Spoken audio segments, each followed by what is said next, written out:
एक मूवी आई थी जिसका गाना था नगारा नगारा नगारा बजा, और वो मूवी बहुत सुपर हिट रही थी, राइट? नाम तो आपको याद होगा ही। वैसे ही एक आईपीओ है जिसका नाम है नजारा आईपीओ, और वो भी बहुत ही सुपर हिट रहने वाला है। लेकिन कैसे, जानेंगे सब कुछ आज की वीडियो में।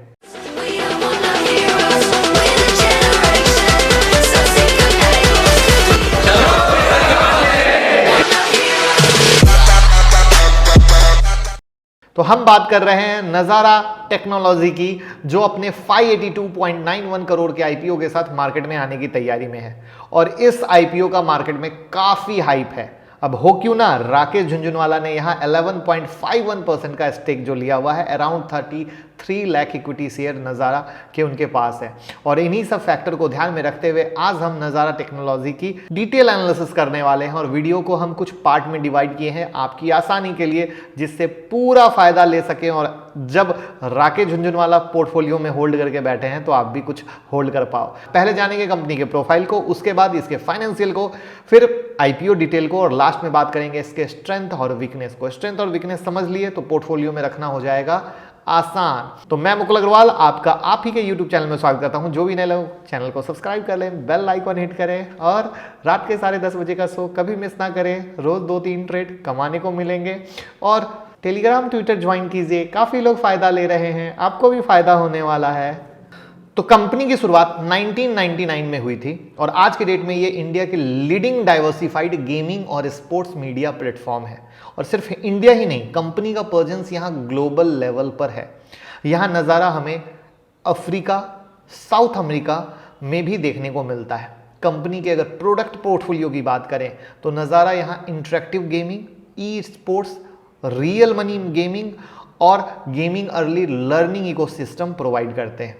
इन प्रोडक्ट को अगर आप और डिटेल में समझना चाहें तो वो यहाँ आप स्क्रीन पर देख पा रहे होंगे, और स्क्रीन पर दिखने से थोड़ी आंखें बहुत ही फ्रेंडली हो जाती हैं। आगे बढ़ते हुए अब अगर कंपनी के सब्सिडरीज की बात करें तो यहाँ कई सारे नाम हमें देखने को मिलते हैं, जो कि आप यहाँ स्क्रीन पर फिर से देख पा रहे होंगे।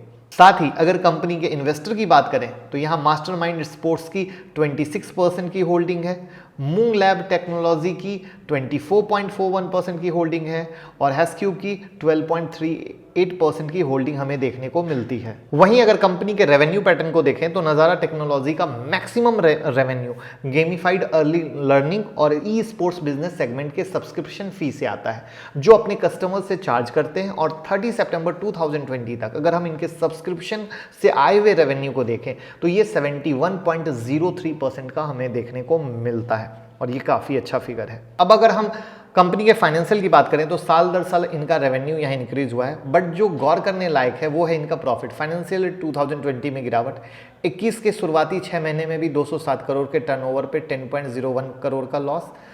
अब इस लॉस के पीछे कोई स्पेशल वजह नहीं है, सिंपल सा फंडा यहाँ ये है कि कंपनी अपने परफॉर्मेंस पैरामीटर को मीट नहीं कर पाई।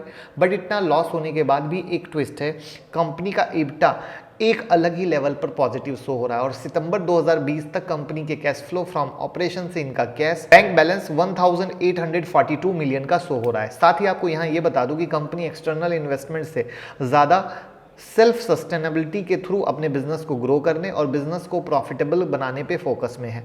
और इसका जीता ज़्यादा एग्जांपल हमें 2005-7 में और 2018 में दिख चुका है, जब ये 126 मिलियन और 765 मिलियन का फंड रेज किए। वहीं अगर कंपनी के लास्ट 3 ईयर के एवरेज बेसिस पर EPS और RONW को यहाँ देखें तो 1.88 रुपीज़ और 1.30% का दिखता है, जो बहुत अट्रैक्टिव फिगर बिल्कुल नहीं है। अब अगर कंपनी के आईपीओ प्राइस की बात करें तो ये 1101 का रखा गया है, बट जिस तरीके से लगातार लॉस की वजह से कंपनी का PE निगेटिव में है, ऐसे में ये कहना गलत नहीं होगा कि कंपनी के प्राइस बैंड महंगे नहीं हैं, बल्कि बहुत ज़्यादा महंगा है। वहीं अगर कंपनी के डिविडेंड फैक्टर के बारे में बात करें तो फाइनेंशियल ईयर 2018 में नज़ारा टेक्नोलॉजी अपने स्टेक होल्डर पे कुछ ज़्यादा ही मेहरबान थी, क्योंकि इस साल उन्होंने 1510% का डिविडेंड अनाउंस किया था। हालांकि तब से लेके अब तक कोई डिविडेंड इन्होंने दिया नहीं है, और मैनेजमेंट का कहना है कि आने वाले टाइम में वो डिविडेंड अपने प्रॉफिट नंबर को देखते हुए ही अनाउंस करेंगे। वहीं अगर कंपनी के कंपटीटर की बात करें, अपने ऑफर डॉक्यूमेंट पे इन्होंने कोई लिस्टेड पीयर शो नहीं किया है। अब फाइनेंशियल अगर आपको क्लियर हो गया हो तो चलिए आगे बढ़ते हैं और कंपनी के आईपीओ डिटेल के बारे में जान लेते हैं। और चीज़ें पसंद आ रही हो तो फटाफट लाइक का बटन दबा दीजिएगा। 17 मार्च को ओपन हो रहा है, 19 मार्च को बंद होगा, 30 मार्च को लिस्टिंग का डेट है, जिसमें आपको बताया 1100 से 1101 का प्राइस बैंड है, 13 शेयर का लॉट है। इस तरह की इसकी राम कहानी है। अब जैसा कि यहाँ सारे के सारे शेयर ऑफर फॉर सेल हैं, ऐसे में ये देखना बहुत ज़्यादा ज़रूरी हो जाता है कि किन किन प्रोमोटर ने अपनी होल्डिंग यहाँ रिलीज़ की है। कहीं राकेश झुनझुनवाला भी तो अपनी होल्डिंग रिलीज़ नहीं कर रहे। तो होल्डिंग रिलीज़ आप यहाँ स्क्रीन पर देख पा रहे होंगे कि कौन कौन कर रहे हैं।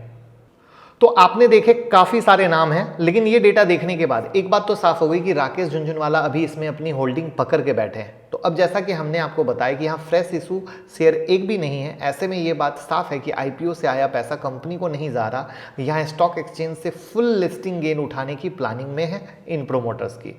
अब जो सबसे बड़ी चीज़ है ग्रे मार्केट प्रीमियम, फिर हम बात करेंगे स्ट्रेंथ और वीकनेस की। वहाँ पर जो आप देखेंगे और सरप्राइज हो जाएंगे, जैसा कि हमने आपको बताया 1101 रुपये का प्राइस बैंड है और 820 का प्रीमियम है, यानी बहुत ही ज़बरदस्त गेम आपको दिखने वाला है इस कंडीशन पे लिस्टिंग गेन का। ज़बरदस्त हाइप बना हुआ है। अब सच में है या बनाया गया है, यह आपको क्या लग रहा है आप भी ज़रूर कमेंट बॉक्स में बताइएगा, क्योंकि फाइनेंशियल आप देख चुके हैं। अब चलते हैं स्ट्रेंथ और वीकनेस पे, और जिससे आप कंपनी को समझ पाएंगे कि आपको भी लिस्टिंग गेन लेकर भागना है या पोर्टफोलियो में रखना है। तो सबसे पहला स्ट्रेंथ फैक्टर जो यहाँ है वो है कंपनी की लीडिंग ई स्पोर्ट्स कंपनी है, साथ ही इनका बिजनेस ग्लोबल लेवल पर भी रीच करता है। इसके अलावा इनके पोर्टफोलियो में वैरायटी ऑफ गेमिंग प्रोडक्ट्स हैं।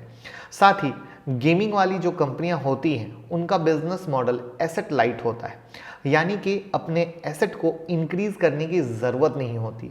एक छोटी सी जगह से भी ये ईजिली ऑपरेट कर सकते हैं, और ऐसे में कंपनी का कैपिटल एक्सपेंडिचर का खर्चा बचता है और इंजॉय रहता है प्रॉफिट के साइड। अगर वीकनेस की बात करें तो सबसे बड़ा वीक पॉइंट ये है कि कंपनी के फाइनेंशियल ही इनका सबसे बड़ा वीक पॉइंट है। इसके अलावा प्रोमोटर भी अपनी होल्डिंग रिलीज कर रहे हैं, और ये दोनों पॉइंट ही एज अ इन्वेस्टर हमारे लिए बहुत बड़ा कंसर्न रखता है।